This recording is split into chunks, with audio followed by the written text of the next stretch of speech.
After Chao's counterattack, I'm pretty sure that for just a blink and you miss moment, everyone at Sunrise and even the whole Gundam community thought, what's next?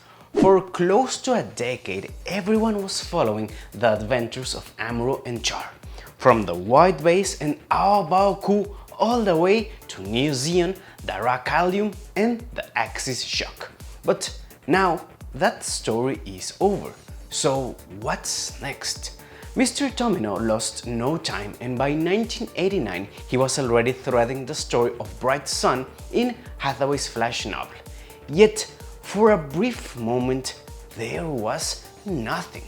And when I say brief, I really mean brief, since not long after Char's counterattack there was this mini film called All That Gundam, where we could see that Sunrise had already planned the next Gundam entry.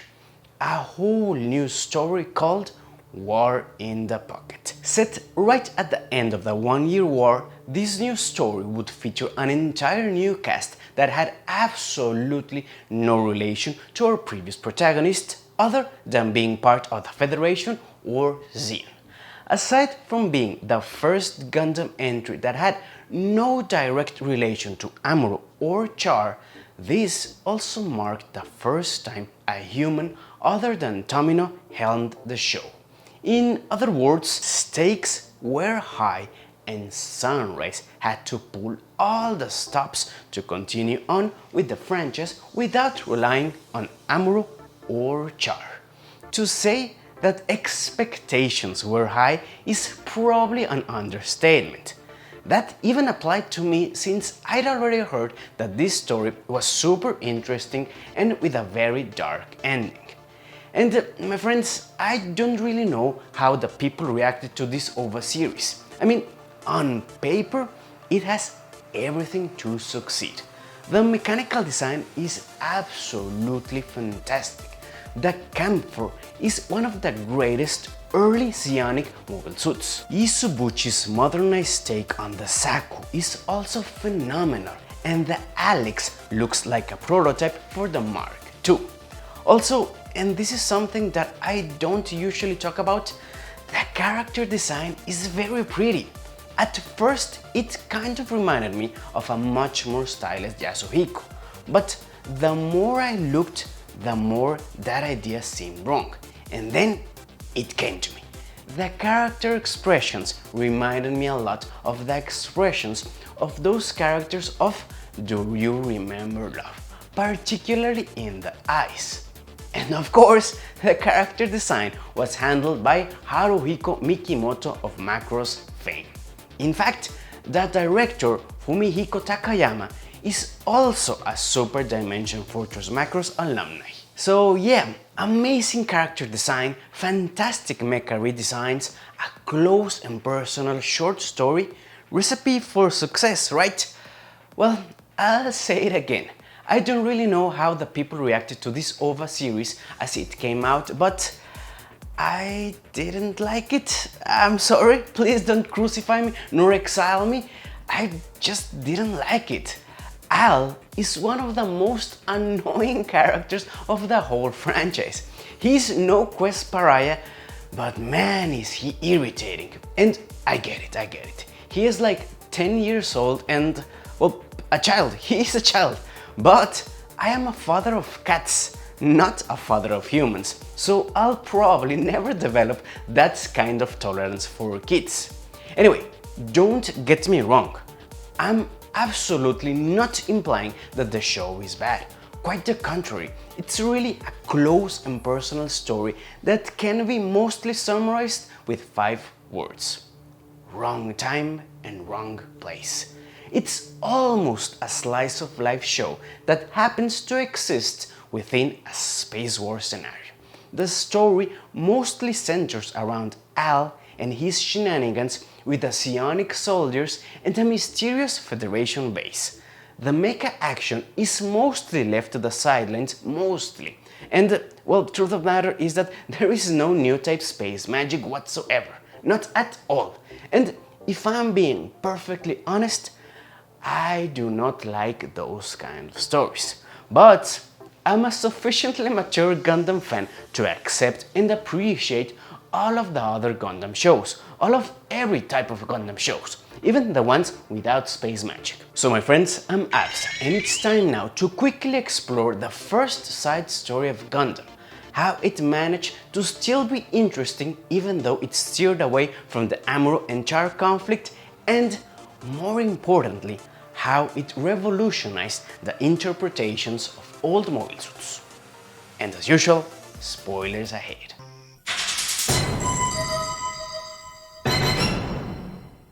When talking about Gundam, something interesting takes place in universe. For a period of about 20 years, we have a somewhat ubiquitous conflict between the Federation and Zeon. There's also a little period where the Federation was worse than Zeon. I'm talking obviously about the Titans' reign and fall through the mid-UC 80s. Obviously, a lot of things happened there. They must have. It's just that we may or may not know about it. When talking about Amuro and Char, we mostly know what happened. When talking about others, well, that's not necessarily the case. Tomino's stories zoomed in on the life and struggles of Amuro and Char and the people that they reached. Talking about Camille, Yura, Haman, Bright, Hathaway, etc. Harutoshi Fukui of Gundam Unicorns fame more or less is keeping that same path with Minerva, Full Frontal, Yuta, etc. But before him, there were many stories that just told us completely separate tales that just happened to be set in Universal Century's vast Zeon versus Federation timeframe. This type of stories have two main characteristics. They're highly irrelevant but have the potential to be highly interesting. And again, I am by no means implying that by them being irrelevant, they're inherently uninteresting. War in the Pocket is set just days before the final battle of the Principality of Zeon against the White Base at Aoba. This means that no matter what happens, Zeon will still lose. We already know how this ends. With that in mind, this is where we subjectively decide if what's being told is interesting or not. Neither the Camphor nor the Alex ever saw the light on Aoba. So what happened? Christina is nowhere near the Federation, the Titans, or even Londovel. So where is she? Will Al grow up like his friends that perceive war as something to be amused of? Well, before answering those questions, let me back up a little bit and really talk about what happens in the story. War in the Pocket follows more or less some time of the life of Alfred Izubuchi, a little boy who thinks war is cool and Zeon's mobile suits are the best. He and his friends wonder if the Federation has any mobile suits, and he somehow manages to get inside a ferry warehouse where he finds absolutely nothing relevant for him. On the other hand, we have an elite Zeon squadron called the Cyclops team that is fighting inside a Federation military base so that they can't deliver something to the White Base. Andy is killed in action just in time so that the ferry rocket can escape with its cargo. This squad, composed entirely of veteran soldiers, gets the new, almost suicide mission to infiltrate a supposed neutral colony where the Earth Federation Space Force is developing a new mobile suit. But now, missing one soldier, they're assigned a total newbie, the hamburger-loving Bernie Weissman. Till now, leaving aside the fact that I totally dislike Al, the Zeon soldiers are great characters. They have enough quirks in how they go through life that you can definitely believe that they have been comrades at arms for quite a while now, and that they're definitely not amused by their newest member, Bernie. I really like their interactions all throughout the OVAs and how Bernie grew into them. This probably was the best part for me, their interactions and obviously the camphor, but more on that mobile suit later. After a brief fight in the Saku, Al encounters Bernie and is fascinated by the fact that he is a real soldier that pilots a real mobile suit. They become friends or something like that, and casually and conveniently, Al is neighbor with fiery redhead Christina Mackenzie, a Federation soldier who is only in charge of data acquisition and recently transferred back to this colony. Al knows that Bernie is a Zeon soldier, but keeps everything a secret, and the three of them become friends: Al, Christina and Bernie. This was way too convenient for me, but the series is only 6 OVAs in length, so everything had to happen very fast. And speaking of secrets, when they met, Al told Bernie that he had some info on the Fetish cargo, and when Bernie saw the footage, he connected the dots and guessed that the prototype mobile suit was obviously there. Which, of course, was true, and unbeknownst to everyone, Christina is the test pilot. Things get very heated up when Captain Killing, the one in charge of the Cyclops team, tells them that if the prototype mobile suit is not destroyed by a certain date, the entire colony will be nuked. Yeah, Zeon did nothing wrong, right? Anyway, in a matter of days, the Cyclops built the Camphor, a very fast but very fragile mobile suit to destroy the prototype. But they don't succeed. The prototype is the RX-78 NT1 Gundam NT1 or Alex Gundam, a new mobile suit made for new types, specifically made for Amuro Ray. So, no success, my friends. Most of the Cyclops team is defeated, and a very depressed Bernie wants to go forever away from the soon-to-be nuked colony. Enter Al and his annoying kid attitude. Remember the Saku from the very beginning? Well, Al somehow manages to convince Bernie to repair the badly damaged Saku, recover the armament left by the Cyclops, repurpose it for the Saku, and defeat the Alex. All in order for the colony to be saved. It's absolutely stupid and impossible and naive, and totally something in line with the thought process of a little kid. I mean, this part was nice. It was a very heartfelt moment where I actually believed that everyone on the internet was lying about the fate of Bernie. That by the powers of the shonen gods, the poor Saku would defeat the mighty Alex. That the pilot's desire to save his little friend and the entire colony would bend to reality and achieve the impossible. But this is Gundam, and the Gundam won. More importantly, the battle against the Camphor did not pass unnoticed by the Earth Federation Space Force, so they sent more troops to the colony and they miraculously defeated the ship carrying the nuke.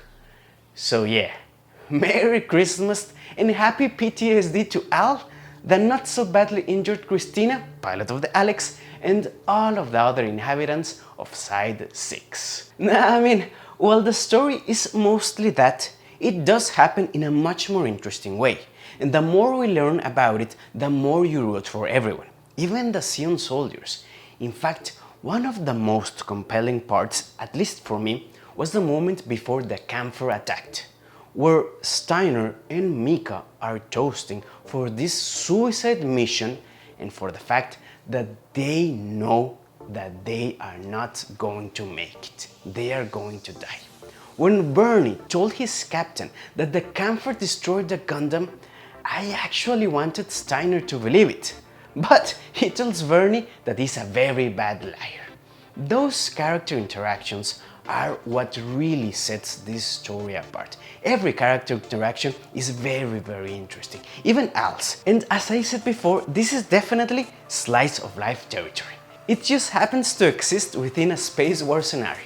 Al definitely had the worst fate since he's the only one that knows that Bernie died while piloting the kamikaze Saku that Christina defeated. As expected, the Alex, also known as the mid-season upgrade that never happened for Amuro, was fortunately not needed for the White Base's victory over Aobaoku. And if you're asking why am I saying so many times Aobaoku, well, it's just because it sounds super cool. Say it out loud with me. Aobaoku.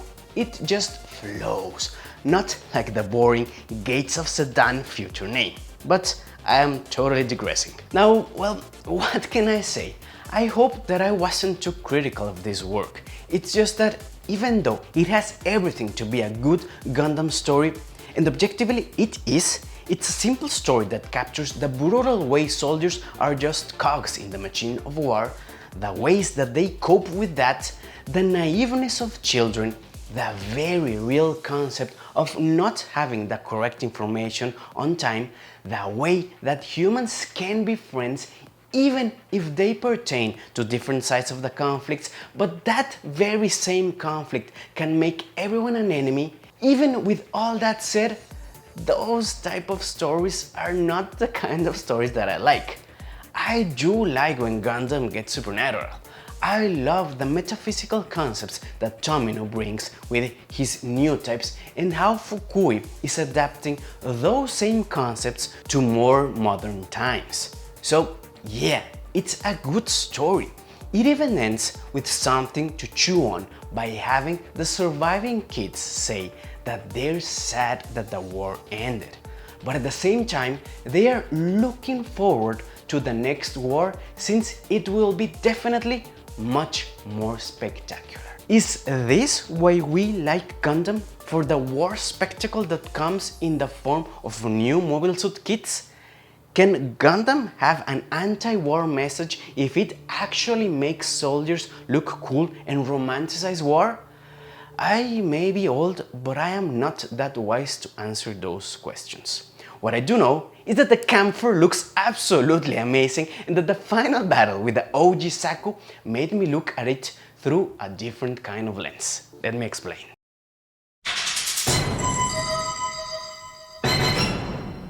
Allow me to give a little bit of context first. Mobile Suit Gundam aired in 1979, and one of the first images that we see in the very first episode is the Saku.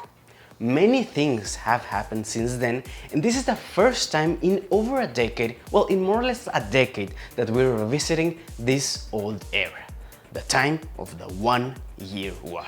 But things have changed a lot for the Gundam franchise. Mecha and character designs have evolved a lot since the original Mobile Suit Gundam. This meant that while the mecha must remain the same, the designs could be tweaked to look more in line with the aesthetics of the new era. Enter Yutaka Izubuchi, a designer most famously known for creating the new Gundam. He updated the original Mobile Suit Gundam's old mechanical designs, modernized costumes, and even went a step further and designed the all-new, all-different MS-18E Camphor and the RX-78 NT1 Gundam NT1. This began the now very common and very welcome tradition of retroactive redesigns of the classics. Having said that, when I first saw the OG Gundam, the Saku was probably my least favorite mobile suit. But this new iteration of the Saku, particularly Bernie's Saku, looks really good. It has a more well-defined build with much cleaner part separation. Even the color is a little bit more saturated, which makes the glowing red mono eye that much menacing. Kunio Okawara, the original Saku creator, said that the Saku was one of his favorite designs, and at first I really didn't know why, I couldn't see it. But now, seen through Izubuchi's perspective, now I can understand why it's a classic that will keep on living with a few new tweaks and twists every now and then to keep the Saku looking as fresh as ever. But, my friends, the star of the show was not the Saku, at least not for me, not even the Gundam. The star, for me, was definitely the Camphor. Supposedly, the whole thesis behind the camphor was the German word einhauen, that I'm pretty sure that it's not pronounced like that, but it roughly translates to one strike. The whole concept was get in, destroy and get out, fast. It was a very focused and simple design intended to be operated by special infiltration forces. Overall, its design philosophy was ease of assemblage and disassemblage, speed and massive weaponry output at the cost of minimal armor. Why was it blue? Well, that I don't know, but it looks fantastic. It's like an angrier and buffer goof with a ton of more weapons. The camphor was the standout design for me, and it more or less represents Zeon's specificity regarding mobile suit designs by the end of the war. It's a very nice design, and it's truly a shame that it hasn't really been featured prominently on another Gundam show or even a newer mobile suit inspired by it. As for the Alex, well, that design I didn't quite enjoy since it looks like a not so cool Mark II, and it looked very inefficient and blocky when it had the armor on. I can't really say much more about the Gundam since it's very similar to its RX-78 counterpart, and that is actually on purpose. But that doesn't mean that it's a bad design or anything. It's just that I really prefer the weirder Gundam designs like the Zeta or the Xi. But one thing is certain, the concept of redesigning and modernizing older mobile suits to match the aesthetics of a new era is one of the greatest feats of the Gundam franchise, and it was introduced here, in War in the Pocket.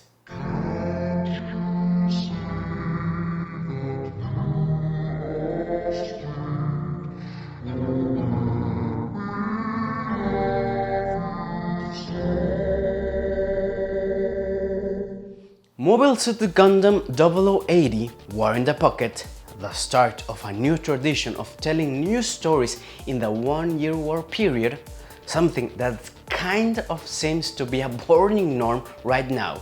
In the late 80s and early 90s, it was probably something phenomenal. Imagine having grown in the 80s along with the Grips conflict, the Axis shock, and just a couple of months later, Sunrise decides to return to that very first era with newer, self-contained stories or even prequel stories that tell the birth of the Titans. What a fantastic feeling it must have been to be again in the time frame where it all began, with the Principality of Zeon against the Earth Federation. Now, well, now not so much, at least not for me. I am not so fond of that period, except with Gundam Thunderbolt. That story is absolutely bonkers, but that's for another video. And well, I said it before, but I'll say it again. War in the Pocket is a nice story. It's a good piece of fiction that will probably be a refresher for people that were not so fond of the new type space magic. Unfortunately, I am not one of those. So that's why I didn't like it as much. But that doesn't mean that I don't understand its importance inside the Gundam franchise and how its legacy can still be felt with all of the newer redesigns of earlier mobile suits. It was just not for me, and I understand it. But tell me, did you like the story? Do you prefer the camphor like me or the Alex? Please leave it in the comments, and as you may or may not know, my name is Absa, and you can continue the conversation over at Twitter, where you can follow me at Absalonicus, and on Instagram, where I post pictures of my figures, my cats, and sometimes even myself. I'll be trying to talk more about anime, comics, and mechanical design via model kits. And till next time, always remember that in fiction lies power, so let's use it to forge a new type of story, our hero's journey.